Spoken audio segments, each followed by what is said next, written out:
high fidelity. It's great. Sex. That's sensitive. Fantastic. Perfect life.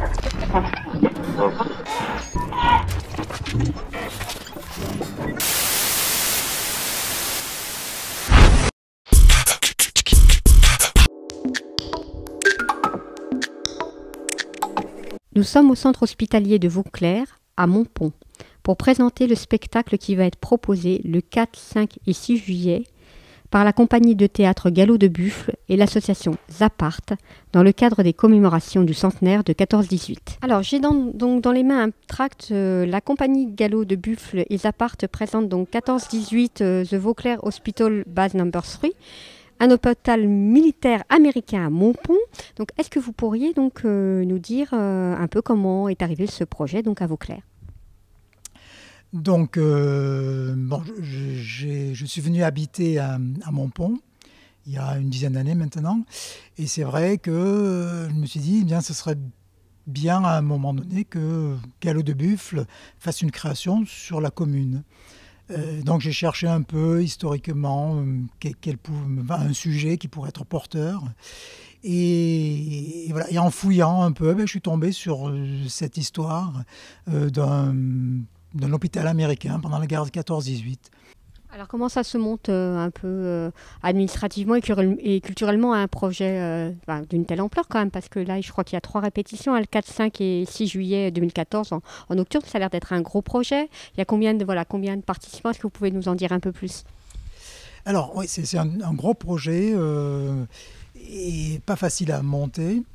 Mais bon, Galop de Buffle, on a l'habitude de travailler avec un public en difficulté, malade, traumatisé crânien, sourd, prison, détenu, voilà. Et on essaie à chaque fois qu'on fait des créations d'associer ce public-là. Et donc on s'est dit, bon, pour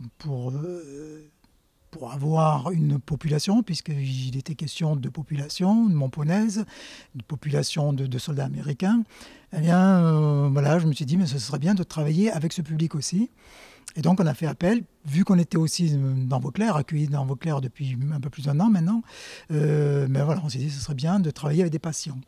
Voilà. Et donc, on a dans nos comédiens amateurs quelques patients, voilà. Et en même temps, comme on a une pratique d'atelier permanent avec des amateurs, bien voilà, j'ai perdu le fil. Ça représente combien de personnes là qui jouent alors sur le projet? Alors voilà, donc à la base, il y a 4 comédiens professionnels pour gérer cet ensemble de un peu moins d'une trentaine de personnes amateurs. Voilà. Donc ça fait du monde, d'autant plus qu'il y a aussi la chorale, une chorale donc, qui va couvrir tout ce qui est décor, j'allais dire, sonore, musical. Donc ils sont une quinzaine. Voilà. Et puis il y a aussi d'autres comédiens qui ont participé aux vidéos, parce que pendant le spectacle on va projeter de la vidéo. C'était la seule manière de représenter les tranchées, c'est-à-dire le front, la guerre, parce que nous là, surtout le sujet porteur, c'est surtout l'hôpital de Vauclair et donc les Américains. Mais il me paraissait important de parler aussi de nos poilus. Voilà. Donc j'ai trouvé de la documentation, et notamment je me suis inspiré des lettres de paroles de poilus, voilà, pour créer des situations dans les tranchées, donc sur le front. Et voilà. Donc là, il y a aussi une dizaine de personnes qui ont participé.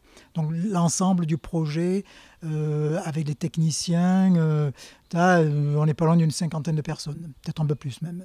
Ben moi, je suis arrivé au début de l'année. Comme ça, en ayant appris qu'il y avait ce projet qui allait se mettre en place. Et du coup, ça m'a plu, du fait que je trouve dans cette histoire-là, à la fois l'aspect retracé, l'histoire de l'hôpital de Vauclair. Et puis j'ai trouvé intéressant aussi l'idée que Stéphane, le réalisateur, avait à savoir faire travailler toute une gamme de personnes qui a donc... nous sommes un groupe de professionnels, des amateurs comme nous, et également il a inclus des malades qui sont là et qui aussi jouent dans la pièce. J'ai trouvé que cette idée était bien, et donc ma foi j'ai accepté, et voilà, depuis je travaille assidûment pour faire quelque chose de présentable au début du mois prochain. Nous avons donc vu Aimé, donc villageois, donc joué par Yves. Et donc vous, dans ce projet-là, quel personnage jouez-vous? Moi, je joue le personnage de Fernand, qui est un périgurdin de pure souche. Dans la scène, il m'est interdit de parler français. Je dois parler que patois. Est-ce que vous pouvez nous en dire un petit peu plus sur l'histoire? Alors finalement, là il y a marqué 14-18, donc c'est en 14-18 que sont arrivés les Américains à Montpont. Est-ce que vous pouvez nous raconter un petit peu en quelques mots voilà, ce qui se passe dans le spectacle? Donc les Américains ont pris part à la guerre en 17. Et ici, à Montpont, à Vauclair, ils sont arrivés en mars 1918. Voilà, ils ont investi le lieu. Le lieu était imaginé pour devenir un hôpital psychiatrique, donc les travaux avaient commencé, et puis la guerre a éclaté, donc les maçons, enfin les ouvriers sont partis à la guerre, donc les travaux se sont arrêtés. Et puis les Américains qui cherchaient des lieux pour poser leur hôpital de campagne, je ne sais pas comment, ils ont eu vent qu'il y avait cet hôpital-là, donc ils sont arrivés donc en mars, ils ont fini les travaux en une quinzaine de jours, 3 semaines. Voilà, ils ont apporté du matériel, des tonnes de matériel. Et puis voilà, l'hôpital a été efficace et a pu démarrer fin mars. Ils venaient d'où alors ces soldats américains? Ils venaient de quel endroit? Alors, c'est un hôpital de New York, le Mount Sinai, qui avait détaché donc cet hôpital de campagne. Voilà, donc ils viennent de New York et essentiellement les soignants, hein, que ce soit les docteurs ou les infirmières, venaient essentiellement de New York. Mais après, c'est le temps de guerre, tout ça, ils venaient d'un peu partout des États-Unis. Et les soldats, eux, ils étaient sur quel front? Alors au moment où ils arrivent dans cet hôpital, ils viennent d'où essentiellement? Alors, de l'Argonne, voilà, des chemins des dames, voilà. Hein, c'est essentiellement, ils arrivaient donc par train à la gare de Montpont, et puis ils étaient véhiculés jusqu'ici par l'armée américaine, mais aussi par des paysans qui possédaient des chevaux, des charrettes, des paysans montponnais qui étaient rémunérés pour ce travail-là. Hein, donc c'est comme ça que le pont et un échange a été fait entre les Américains. Voilà. Et justement, est-ce que vous avez retrouvé des traces de un peu comment finalement ces Américains ont été accueillis? Ça a dû faire un peu invasion barbare quand même peut-être. Donc comment ça a été pris un peu par la population locale? Est-ce qu'il y a des traces par rapport à ça? Oui, alors les traces, elles sont essentiellement américaines. Hein, parce que moi, je suis allé dans les archives départementales, ici à Montpont, et on a trouvé très peu de témoignages. Par contre, dans les documents qu'on a trouvés écrits par un chirurgien ophtalmologiste américain et par un soldat blessé, un autre livre. Alors là, il y a beaucoup de témoignages sur un échange très positif, facile. Voilà, disons que la population s'était mise au service des Américains. Quand on avait besoin d'argent, la banque ouvrait même à une certaine heure.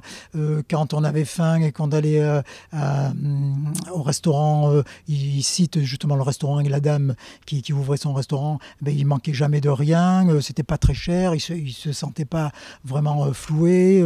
Voilà. Tout le monde était assez satisfait. Les Américains, quelques-uns ont été soignés, les Montponnais ont été soignés aussi par des soignants américains. Il y a eu aussi notamment un épisode autour de la grippe espagnole, ce qu'on a appelé après coup la grippe espagnole, qui à l'époque était une grippe pulmonaire. Voilà. Il y a eu sur le Foireil à Montpont un hôpital de toile qui s'est monté et les médecins américains ont participé pour soigner justement les Montponnais malades de la grippe. Donc il y a vraiment eu un échange, une coopération entre les Montponnais et les Américains. Donc vous êtes un Périgourdin pur souche, c'est peut-être même de Montpont alors Je suis de Saint-Martial. Il y a X générations de Saint-Martial, il y a X générations que je suis originaire, et moi encore de plus, c'est que j'ai encore peut-être l'avantage qui est rare à l'heure actuelle, c'est que moi je suis né dans la maison là où je vis. Donc c'est Périgourdin de pure souche, comme vous avez dit. Quoi. Voilà. Et est-ce que pour le coup, on en parle alors justement de cette arrivée des Américains à Vauclair? Est-ce que vous aviez déjà entendu cette histoire? Pas vraiment. Je dois dire que j'ai été surpris. J'étais très surpris. Je ne voyais pas. Je savais qu'il y avait quelques tombes au cimetière là-haut, américains, parce que tous n'ont pas pu être rapatriés. Mais je savais, oui dire simplement que Vauclair avait été réquisitionné, mais je n'en savais pas plus. Voilà. Donc c'est une découverte totale à tous les niveaux, et je trouve disons-le, très sympathique, surtout pour le cadre de Vauclair d'une part, pour vraiment donner un autre esprit, puis en même temps dans tout l'environnement, parce que je crois qu'il y a très peu de gens qui le savent, surtout le nombre de blessés qui sont passés là, de blessés américains, ou canadiens ou américains, qui serait environ de 9000 qui seraient passés là. Donc vous voyez que c'était quand même un hôpital très, très, très important, quoi. Et depuis ce projet, est-ce que vous avez l'impression que les langues se délient? Alors est-ce que pour le coup, vous avez entendu plus d'histoires depuis que ce projet a lieu? Non, les gens non. Je connais très bien Vauclair, ma femme a travaillé à Vauclair, ma femme elle-même qui a travaillé à Vauclair pendant 30 ans. Enfin, un certain oui-dire, mais non, on ne connaissait pas. Voilà, exactement. Quand on voit toutes les photos qu'il y a, il y en a une centaine de photos ici, on se dit c'est pas possible. On ne savait pas. Alors, je suis avec donc Dominique, Stéphane, Catherine qui viennent me dire donc qu'ils sont de Périgueux et donc qu'ils arrivent en amateur sur le projet. Depuis le mois d'octobre. Est-ce que vous pouvez me dire un peu plus sur comment vous êtes arrivés sur le projet? Qu'est-ce que vous y faites? Nous, c'est par rapport, parce qu'on est une association à Périgueux. Électrogème à Périgueux. Et comment dire, on a su que, bon, grâce à Électrogène, on pouvait faire du théâtre grâce à Stéphane qui nous a suivis toute l'année. Voilà. Et après, il nous a proposé un spectacle pour la fin de l'année. On a dit qu'on était partants et voilà. On est 5, en tout, on est 5 de l'association. Alors, qu'est-ce que c'est que cette association Électrogème? Est-ce que quelqu'un peut m'expliquer, l'un d'entre vous? C'est une association pour les gens qui ont des problèmes de santé, qui sont vraiment démunis aussi. Et que voilà, pour occuper leur journée, ils ont des activités, voilà. D'accord. Et vous jouez quoi donc? Alors quel rôle chacun jouez-vous d'entre vous dans ce spectacle, Dominique? Moi je suis mon nom de théâtre c'est Blanche et je suis une paysanne, voilà. Stéphane? Alors moi je joue le rôle d'un soldat blessé qui sort du bloc et je dis des bêtises, des gros mots. Et Catherine, alors qu'est-ce que vous faites? Je suis Marie, une villageoise. Et alors, est-ce que c'est une bonne nouvelle finalement? Est-ce que vous avez l'impression, en jouant ce spectacle, que cette venue des Américains, c'était une bonne nouvelle accueillie? Comment ça a été accueilli à Montpont? Qu'est-ce que vous ressentez, vous, quand vous jouez ce spectacle? Oui, c'est bien. Parce que bon, et puis on apprend, parce que nous, là, on ne l'a pas vécu finalement, nous. C'est nos parents, nos grands-parents. Et c'est vrai qu'on apprend aussi des choses que voilà, nous on n'a pas connues, mais rien que de le jouer, là, le fait de le jouer, on s'aperçoit que vraiment c'est beau, c'est quand même voilà, il y a eu quand même des gens sauvés, il y a eu des gens courageux aussi. Et vous vous retrouvez aussi sur Périgueux pour travailler vos rôles? Oui, tous les lundis, avec le professeur. À la filature. Voilà. D'accord. Bon, mais merci beaucoup. De rien. Alors, travailler avec des patients, avec des amateurs, pour le coup, peut-être qu'il y a des choses, voilà, des moments où ils sont là, des moments où ils ne sont pas là. Est-ce que finalement, comment ça s'est passé? Est-ce qu'il y a eu des choses un peu de dernière minute à bouleverser? Voilà, peut-être que les patients, des moments, ils quittent aussi parfois l'hôpital. Donc, comment ça s'est géré tout ça? Alors, en effet, dans un premier temps, on a créé des ateliers pour certains groupes, une fois par semaine. Et pour la plupart des autres amateurs, on travaillait le week-end. On a défini certains week-ends, samedi et dimanche. Et c'est vrai, en effet, que jusqu'à présent, on a fait, je crois que c'est le 4e week-end, là, on n'a jamais été tous ensemble. Voilà, il manque toujours 3, 4, 5 personnes, quelquefois plus. Voilà. Donc c'est très compliqué à mettre en place, parce qu'on demande à certains comédiens de remplacer d'autres, et ça déstabilise un peu. Voilà, c'est assez compliqué. Quand on est professionnel, on a l'habitude, on a le souvenir, mais là, avec les comédiens amateurs, à chaque fois, il faut redémarrer, recommencer, et voilà, quoi, c'est compliqué, c'est très lourd, mais en même temps on avance, parce qu'il se passe plein de choses entre chaque amateur. Voilà, il y a vraiment, humainement, c'est très fort, hein, entre les malades et les autres qui sont là pour se soutenir, s'épauler. C'est vraiment une très belle expérience, en tout cas, humaine. Alors, on a interviewé tout à l'heure une personne donc, qui fait partie du GEM et elle nous a dit en voix off, mais finalement, je n'aurais pas fait ce projet, je n'aurais pas pu être interviewée devant la caméra. Est-ce que ça vous étonne, ça? Est-ce que vous avez vu des transformations? Ah oui, depuis le temps que je pratique justement avec ce monde, ce public en difficulté, ah oui, on a plein de retours constamment, que ce soit dans les prisons ou des gens malades. Hein. Ah non, c'est énorme, les retours positifs. Dans le théâtre, c'est magique pour ça. C'est un outil. Moi, je suis heureux de le posséder et de pouvoir le transmettre, parce que je vais peut-être un peu loin là, mais quelque part, il y a quelques miracles quelquefois. On a travaillé avec des autistes, avec des cas très lourds. Ah, mais quand ils sont passés par ce passage du théâtre, tout, ben c'est une autre vie après, quoi. À des degrés différents, bien entendu. Mais c'est vrai que c'est phénoménal. Le théâtre, c'est un très bon outil pour ce genre de difficultés, de maladies.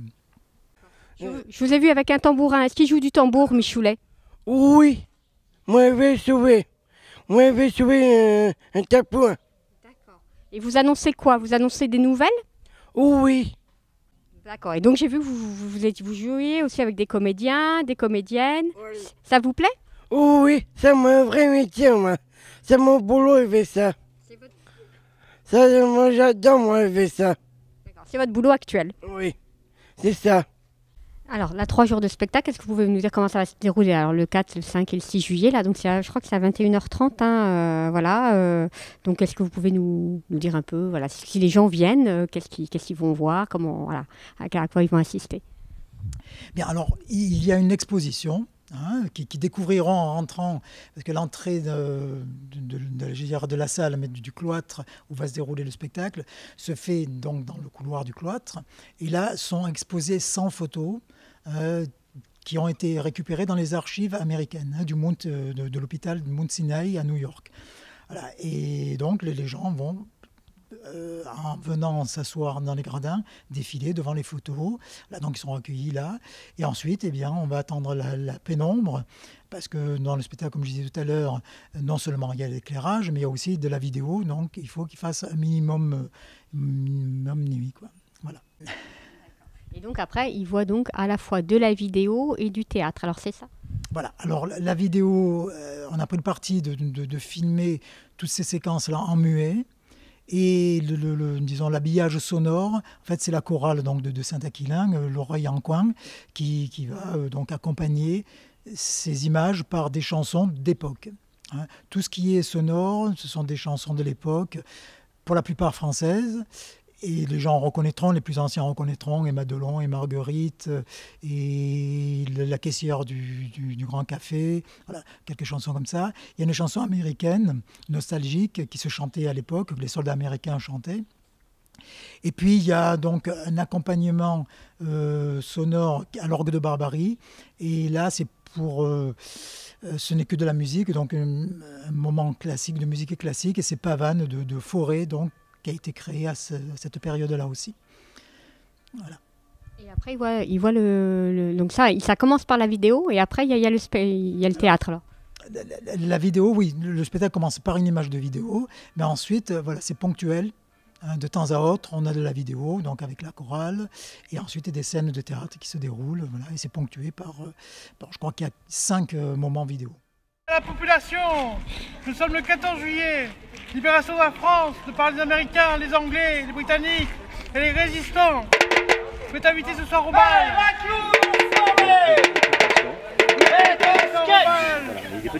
Une part de distance caustique.